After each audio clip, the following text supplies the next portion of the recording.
মির্জা ফখরুল ইসলাম আলমগীর কাছের ঘরে বসে ঢিল ছুড়বেন না। আমরা জানি আপনার পিতা চোখা রাজাকারের কথা আমরা ভুলে যাইনি। বিগত আওয়ামী লীগের সময়ে আওয়ামী লীগ, যুবলীগ, ছাত্রলীগ, স্বেচ্ছাসেবক লীগ, শ্রমিক লীগের যে অফিসগুলো ছিল আপনারা সবাই জানেন কোন কোন জায়গায় অফিস ছিল। এই অফিসগুলো এখনো আছে, কিন্তু নাম নাই, নাম চেঞ্জ হয়ে গিয়েছে, লীগের জায়গায় দল হয়েছে। আমরা শুধুমাত্র এই ক্ষমতার হাত বদল চাই না, আমরা একটা অর্থবহ পরিবর্তন চাই। আমার হাতের ডান পাশে এই যে ক্যাঙ্গারু কোট, এই ক্যাঙ্গারু কোটে আল্লামা দেলোয়ার হোসেন সাঈদীর বিরুদ্ধে মিথ্যা এবং বানোয়াট মামলায় সাজানো রায় দেওয়া হয়েছিল। এই ক্যাঙ্গারু কোর্টে বিএনপির চেয়ারপারসন বেগম খালেদা জিয়ার বিরুদ্ধেও মিথ্যা এবং ভিত্তিহীন রায় দেওয়া হয়েছিল। বেগম খালেদা জিয়ার সাথে 2006 সাল থেকে 18 সাল পর্যন্ত কাজ করার সুযোগ হয়েছে।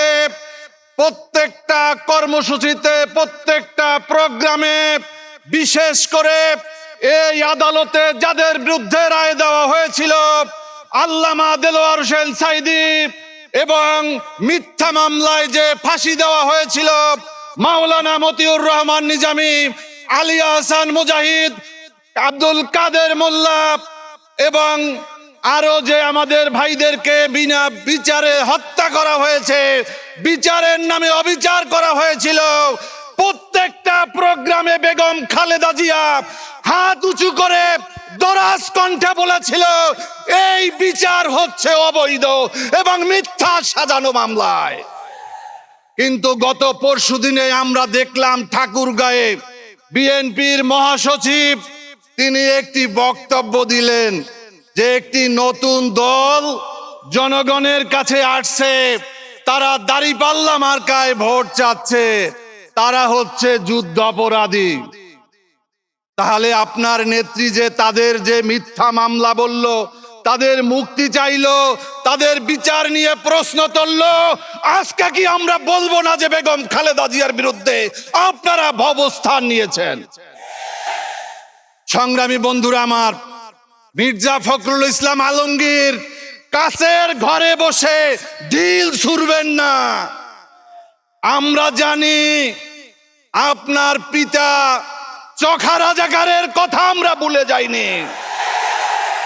একজন যুদ্ধ অপরাধী এবং পাকিস্তানের পক্ষে অবস্থানকারী সন্তান হিসেবে আজকে আপনি মুক্তিযুদ্ধ নিয়ে নতুন নতুন যুদ্ধ অপরাধী তৈরি করার চেষ্টা করছেন। এই সমস্ত ভাঙ্গা ঢোল আর বাংলাদেশে বাজবে না।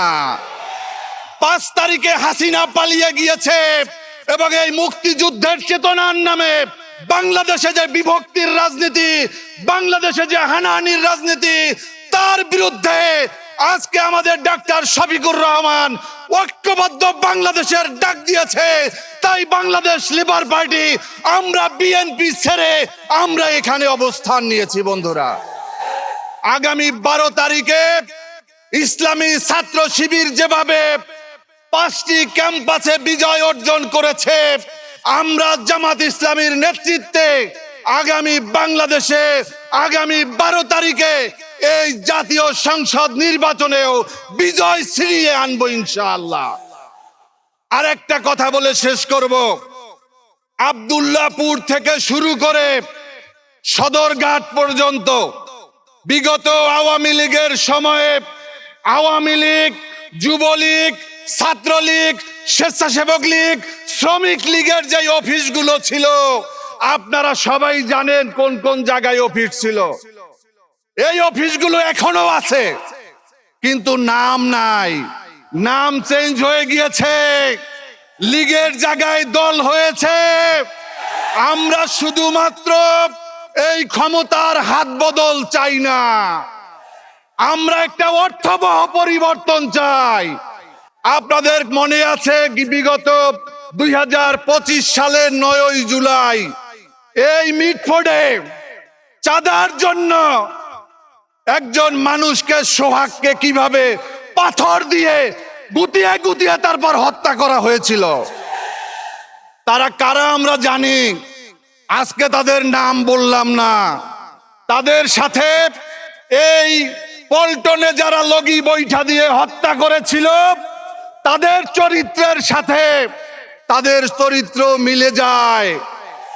বিগত 5 তারিখের পরে বিগত 17 বছরের ফ্যাসিবাদের বিরুদ্ধে, দুঃশাসনের বিরুদ্ধে, গুম খুন আইনাগরের বিরুদ্ধে যেই শক্তিটি আন্দোলন সংগ্রাম করেছে, যেই শক্তিটি 17 বছর এলাকাতে থাকতে পারে নাই, ঘুমাতে পারে নাই মামলার কারণে, আজকে তারা প্রত্যেকটা এলাকাতে, প্রত্যেকটা অঞ্চলে আতঙ্ক হিসাবে তারা আবির্ভূত হয়েছে। বন্ধুরা, এরা যদি ক্ষমতায় যায়, ক্ষমতায় যাওয়ার আগেই তাদের এই অবস্থা। তারা ক্ষমতা পেলে কি করবে আপনারা সিদ্ধান্ত নেবেন। আমার বক্তব্য এখানে শেষ করছি। আল্লাহ হাফেজ। বাংলাদেশ জিন্দাবাদ, বাংলাদেশ লিবার পার্টি জিন্দাবাদ, ঐক্যবদ্ধ বাংলাদেশ জিন্দাবাদ, জিন্দাবাদ।